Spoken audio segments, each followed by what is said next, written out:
ভাবুন তো, প্রায় 20 বছর ধরে বাংলার প্রতিটি ঘরে ঘরে একটাই পরিচিত মুখ, রচনা বন্দ্যোপাধ্যায়। দিদি নাম্বার 1 বললেই চোখের সামনে ভেসে ওঠে তার হাসি মুখ, মজার কথাবার্তা আর প্রতিযোগিতার সঙ্গে আন্তরিক সম্পর্ক। কিন্তু এবার শুরু হয়েছে নতুন এক আলোচনা। শোনা যাচ্ছে নতুন সিজনে স্বস্তিকা মুখোপাধ্যায়কে দেখা যেতে পারে দিদি নাম্বার 1 এর মঞ্চে। আর এই খবর প্রকাশ্যে আসতেই সোশ্যাল মিডিয়ায় শুরু হয়েছে তুমুল বিতর্ক। কেউ বলছেন রচনার জায়গা কেউ নিতে পারবে না, আবার কেউ বলছেন স্বস্তিকা একজন অসাধারণ অভিনেত্রী, তাকে সুযোগ দেওয়া উচিত। স্বস্তিকা নিজেও জানিয়েছেন যে তিনি সবসময় তার সেরাটা দেওয়ার চেষ্টা করেন। আশা করি দর্শকরা নতুন সিজন উপভোগ করবেন। কিন্তু প্রশ্ন থেকেই যায়, শুধু ভালো অভিনেত্রী হলেই কি একজন সফল রিয়েলিটি শো সঞ্চালক হওয়া যায়? স্বস্তিকা মুখোপাধ্যায়ের অভিনয় জীবন সত্যিই প্রশংসার যোগ্য।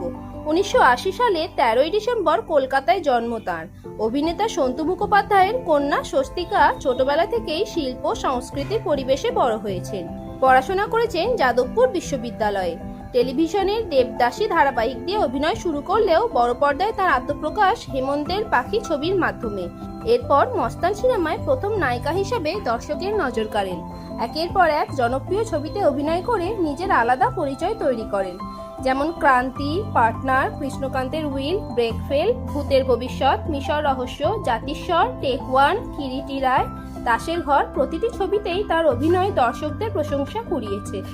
বিশেষ করে ভূতের ভবিষ্যৎ ছবির কদলীবালা চরিত্র এবং জাতিস্বরে তার অভিনয় আজও বহু সিনেমা প্রেমীর মনে জায়গা করে আছে। তবে শুধু সাফল্য নয়, ব্যক্তিগত জীবনেও বহু কঠিন সময়ের মুখোমুখি হতে হয়েছে স্বস্তিকাকে।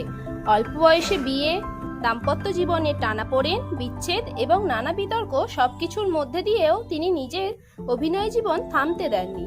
আবার টলিপাড়ায় কান পাতলে শোনা যায় মস্তান ছবি শুটিংয়ের সময় থেকেই নাকি জিৎ আর স্বস্তিকা মুখোপাধ্যায়ের সঙ্গে সম্পর্কে শুরু হয়েছিল। প্রায় 6 বছর একসঙ্গে ছিলেন এই জনপ্রিয় জুটি, আর ভক্তরাও ভেবেছিলেন হয়তো একদিন বিয়ের বন্ধনেও আবদ্ধ হবেন তারা। কিন্তু হঠাৎই ভেঙে যায় সেই সম্পর্ক। ঠিক কী কারণে বিচ্ছেদ হয়েছিল তা আজও প্রকাশ্যে স্পষ্টভাবে জানাননি জিৎ বা স্বস্তিকা। তবে টলিপাড়ায় নানা জল্পনা কল্পনায় শোনা যায়, কেউ বলেন জীবন ও কেরিয়ার নিয়ে দুজনের ভাবনার পার্থক্য ছিল, আবার কেউ মনে করেন ব্যক্তিগত নানা জটিলতা এই বিচ্ছেদের কারণ হয়ে দাঁড়ায়। তবে এসবের কোনোটি নিশ্চিতভাবে প্রমাণিত নয়। স্বস্তিকা নিজেই এক সাক্ষাৎকারে জানিয়েছিলেন এই বিচ্ছেদে তার পরিবার খুবই কষ্ট পেয়েছিল, এমনকি তার মেয়ে অন্বেষার সঙ্গেও জিতের দারুণ সম্পর্ক ছিল। সময়ের সঙ্গে জীবন এগিয়েছে, নিজের প্রতিভা, পরিশ্রম এবং আত্মবিশ্বাস দিয়ে তিনি আবারও ফিরে এসেছেন সাফল্যের শিখরে।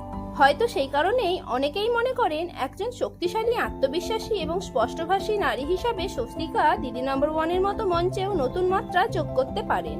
আপনার কি মনে হয়, স্বস্তিকা মুখোপাধ্যায় কি পারবেন রচনা বন্দ্যোপাধ্যায়ের মতো কোটি কোটি দর্শকের মন জয় করতে?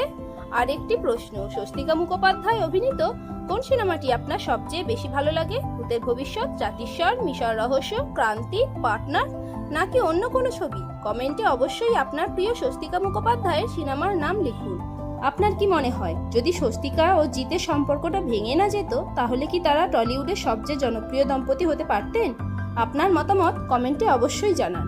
ভিডিওটি ভালো লাগলে অবশ্যই লাইক, শেয়ার এবং সাবস্ক্রাইব করতে ভুলবেন না। আবার দেখা হবে নতুন একটি আকর্ষণীয় ভিডিও নিয়ে। ধন্যবাদ।